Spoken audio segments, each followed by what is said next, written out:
this explainer. Today, we're diving into a silent, hidden story that's literally unfolding inside your body right this very second.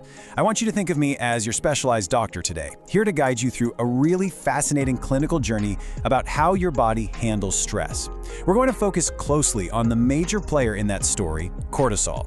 If you've ever felt completely overwhelmed, constantly exhausted, or noticed changes in your body that you just kinda can't explain, well, you're in the right place. We're going to decode the signals your body is sending you, translate the complex biology into plain language, and equip you with a preventative prescription for better health. Okay, let's dive right into our treatment and learning plan for today. We're covering cortisol's journey in your body, healthy versus chronic stress, what high cortisol does, signs requiring an immediate doctor visit, and finally, your preventative plan. All right, part 1, cortisol's journey in your body. Let's set the baseline here. In the medical world, we really don't like to demonize things without understanding them first. Cortisol often gets a pretty bad rap in the media, but our goal here isn't to make it the villain. We need to understand its true biological purpose. Cortisol is an absolutely essential hormone pumped out by your adrenal glands. You can kind of think of it as your body's highly efficient built-in biological alarm system. Fun fact, your cortisol naturally peaks right before you wake up, basically acting like your body's built-in cup of coffee. On a normal, average day, it quietly manages your metabolism, handling how your body uses sugars, fats, and proteins. It even helps reduce inflammation. And when you face a sudden, unexpected challenge, bam, it provides a massive burst of emergency energy. It's actually a brilliant system designed to keep you safe and functioning. Moving on to part 2, healthy versus chronic stress. And this brilliantly illustrates the crux of the issue. What happens when that biological alarm gets stuck in the on position? Well, on the left side, we've got healthy stress. Imagine you need to slam on the brakes in traffic. You get a temporary energy boost, heightened senses, and then, importantly, your body returns to a calm baseline. That's healthy stress, saving you. But chronic stress is a totally different story. When you're facing endless daily deadlines, your body literally doesn't know the difference between a real physical threat and an urgent email. It just responds with continuous alarms, pumping out prolonged high cortisol. And that continuous pressure ultimately leads to a major breakdown of your health. So how does your body actually tell you that your cortisol is running high? Because, while it's a hidden chemical rushing through your bloodstream, it leaves some very visible physical clues. Are you constantly fatigued? Wired but tired? Anxious? Let's look at what's actually happening behind the scenes. Which brings us to part 3, what high cortisol does. As a doctor looking at the root causes of all this daily fatigue, I see these patterns constantly. Let's examine the triggers.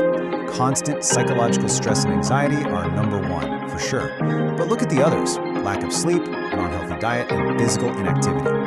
Just picture a typical evening for a lot of us. You're absolutely exhausted, but you stay up late staring at the bright screen of your phone, maybe eating processed snacks. Biologically speaking, staring at a screen late at night triggers the exact same chemical panic response as being chased by a predator in the wild. It's wild to think about.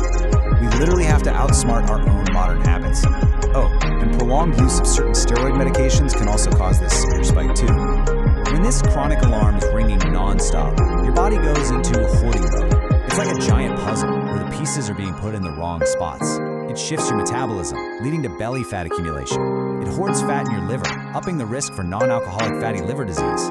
And since cortisol naturally raises blood sugar for quick emergency energy, chronic high levels lead straight to insulin resistance, drastically increasing your type 2 diabetes risk. Your cardiovascular system takes a major hit with high blood pressure and bad cholesterol, and your immune system gets totally exhausted, leaving you way more vulnerable to infections. All right, part 4, signs requiring an immediate doctor visit. Now, I want to put my clinical hat firmly on for a second. Everything we've talked about so far involves lifestyle factors you can totally manage. But there are tipping points, red flags, where you need to stop self-managing and see a professional immediately. If you're seeing sudden, severe weight gain, especially around the midsection and upper back, thinning skin that bruises super easily, or unexpected muscle weakness, these could be signs of Cushing's syndrome. It's rare, but it's a serious condition of excessive cortisol production.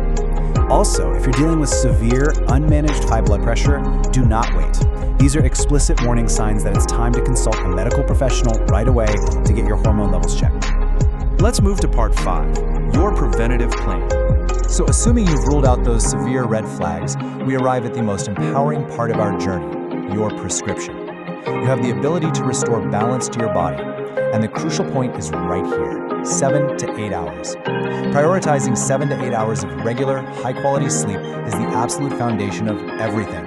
You simply cannot turn off your body's alarm system if you're chronically sleep-deprived. No way. And here's your daily routine to achieve that. Step 1. Unplug from those electronic devices right before bed.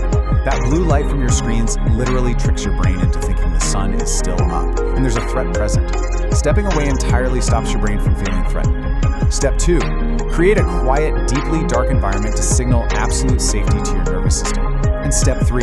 Commit to getting those 7 to 8 hours of regular rest. Consistency is how you scientifically prove to your body that it's safe to power down. Next up is your anti-stress diet. Listen, when you're slamming back endless coffees and sugar, you're not just getting a harmless boost. You're physically feeding the cycle of anxiety. You're artificially spiking your system. Swap those simple carbs for high-fiber foods, healthy proteins, plenty of vegetables, and fruits to stabilize your internal environment. Cut back on the stimulants, and I promise you'll find your natural, calm baseline so much faster. We also need to actively train that nervous system to chill out. Step 1, practice deep breathing and meditation. Step 2, actually allocate specific daily time for rest. I'm serious, block it out on your calendar if you have to. And step 3, try incorporating yoga or calming exercises. Look, these aren't just trendy internet wellness tips.